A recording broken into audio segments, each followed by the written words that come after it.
اعوذ باللہ من الشیطان الرجیم بسم اللہ الرحمن الرحیم الحمد للہ رب العالمین الصلاة والسلام علی سید الانبیاء والمرسلین وعلی آلہ واصحابہ اجمعین۔ پیارے دوستو، السلام علیکم ورحمۃ اللہ وبرکاتہ۔ آج کا ہمارا موضوع ہے ختم نبوت اور احادیث مبارکہ۔ تو آپ حضرات دیکھ سکتے ہیں کہ آج ہم شروع کر رہے ہیں یہ موضوع۔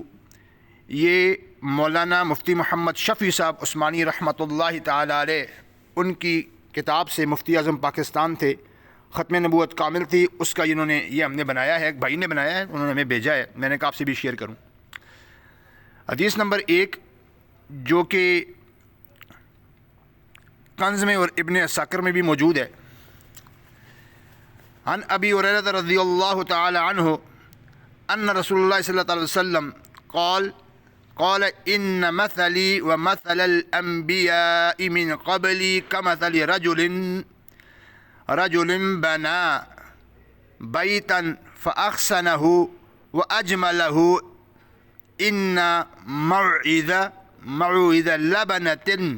لبنة من زاویة فجعل الناس يطوفون به ويعجبون له يقولون هذا وضعت هذه اللبنة قال فأنا اللبنة وأنا حاتم النبيين۔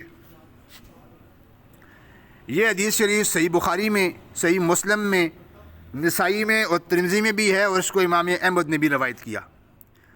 حضرت صلی اللہ علیہ وسلم فرماتے ہیں، جس کے راوی حضرت ابو ہریرہ رضی اللہ تعالیٰ عنہ ہیں، آپ نے فرمایا میری مثال مجھ سے پہلے انبیاء کے ساتھ ایسی ہے جیسے کسی شخص نے گھر بنایا اور اس کو بہت عمدہ اور آراستہ پیراستہ بنایا، مگر اس کے ایک گوشے میں ایک اینٹ کی جگہ تعمیر سے چھوڑ دی۔ پس لوگ اس کو دیکھنے کو جوک در جوک آتے ہیں اور خوش ہوتے ہیں، کہتے جاتے ہیں کہ یہ ایک اینٹ بھی کیوں نہ رکھ دی گئی تاکہ مکان کی تعمیر مکمل ہو جاتی۔ آپ میرے مولا صلی اللہ علیہ وسلم نے ارشاد فرمایا میں ہی وہ اینٹ ہوں، میں خاتم النبیین ہوں۔ اور دوسرے الفاظ میں چنانچہ آپ نے اس جگہ کو پر کیا اور مجھ سے ہی میں نے اس جگہ کو پر کیا، مجھ سے ہی قصر نبوت مکمل ہوا اور مجھ پر تمام رسول ختم کر دیے گئے۔ یہ ایک حدیث ہو گئی جو بھی آپ حضرات نے سنی۔ دوسری حدیث ابو سعید خدری رضی اللہ تعالی عنہ سے ہے، آپ علیہ السلام نے، یہ بھی اسی کی مثال ہے اوپر والی حدیث جو بیان ہوئی ہے، یہ مسند و احمد کے اندر ہے۔ پھر اسی کو ترمذی نے اور ابن ابی حاتم نے بیان کیا جابر رضی اللہ عنہ سے۔ پھر ایک اور حدیث شریف میں ہے، میں ترجمہ پڑھ کے اس کو پڑھ لیتے ہیں۔ عن ابی عازم رضی اللہ تعالی عنہ قال قعدت ابا ہریرہ رضی اللہ تعالی عنہ 5 سنین فسمعته يحدث عن النبي صلى الله عليه وسلم قال كانت بنو إسرائيل تسوسهم الأنبياء كلما هلك نبي خلفه نبي وإنه لنبي لا نبي بعدي وسيكون حلفاء فيكثرون قالوا فما تأمرنا قال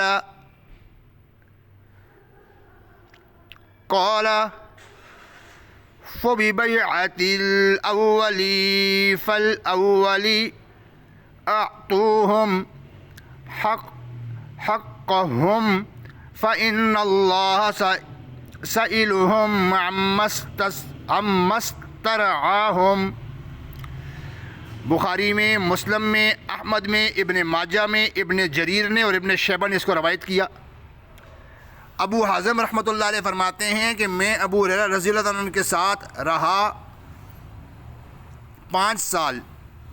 میں نے خود سنا کہ وہ یہ حدیث بیان کرتے تھے کہ نبی علیہ السلام نے فرمایا بنی اسرائیل کی سیاست خود ان کے انبیاء کیا کرتے تھے، جب کسی نبی کی وفات ہوتی تھی تو اللہ کسی دوسرے نبی کو ان کا خلیفہ بنا دیا کرتا تھا، لیکن میرے بعد کوئی نبی نہیں، البتہ خلفاء ہوں گے اور بہت ہوں گے۔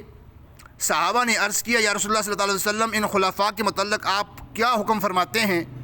آپ نے فرمایا ہر ایک کے بعد دوسرے کی بیعت پوری کرو اور ان کے حق کے اطاعت کو پورا کرو، اس لیے کہ اللہ ان کی رعیت سے متعلق ان سے سوال کرے گا۔ ٹھیک ہو گیا جی۔ اس حدیث میں بھی نبی علیہ السلام نے اپنی ختم نبوت کو بیان فرمایا۔ اگلی حدیث جس کو بخاری نے اور مسلم نے اور ابو نعیم نے بیان کیا،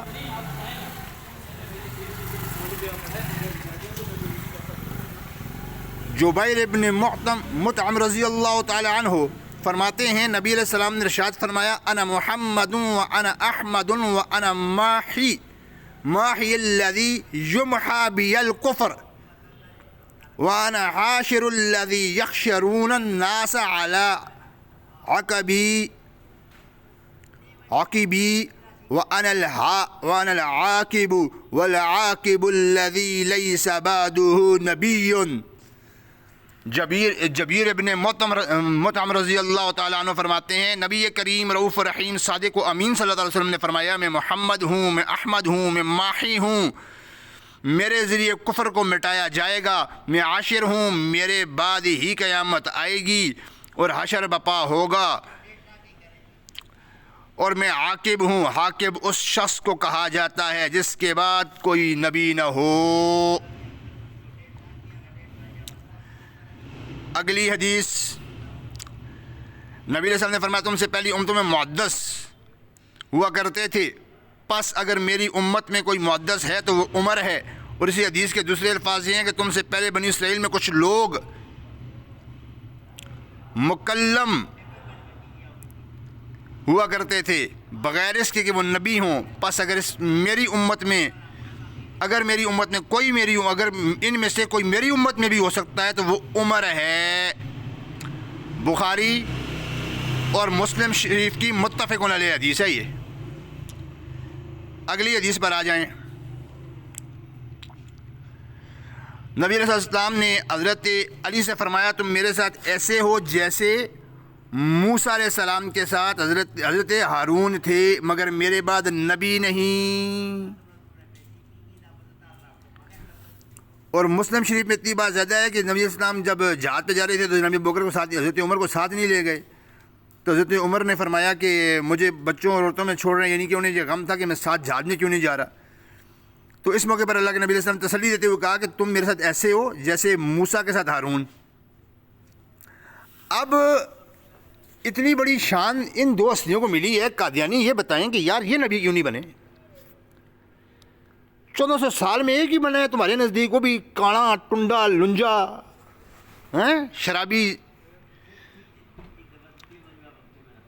ایک اور حدیث ہے، حضرت ابو ہریرہ فرماتے ہیں حضرت صلی اللہ علیہ وسلم نے فرمایا قیامت اس وقت تک قائم نہ ہوگی جب تک اس سے پہلے یہ علامات ظاہر نہ ہوں۔ دو جماعتوں میں جنگ عظیم، حالانکہ دونوں کا دعویٰ ایک ہی، قیامت اس وقت تک قائم نہیں ہو سکتی جب تک 30 دجال کذاب دنیا میں نہ آ چکیں۔ ان میں سے ہر ایک یہ کہتا ہوگا میں اللہ کا رسول ہوں۔ ایک اور روایت میں اللہ کے نبی صلی اللہ علیہ وسلم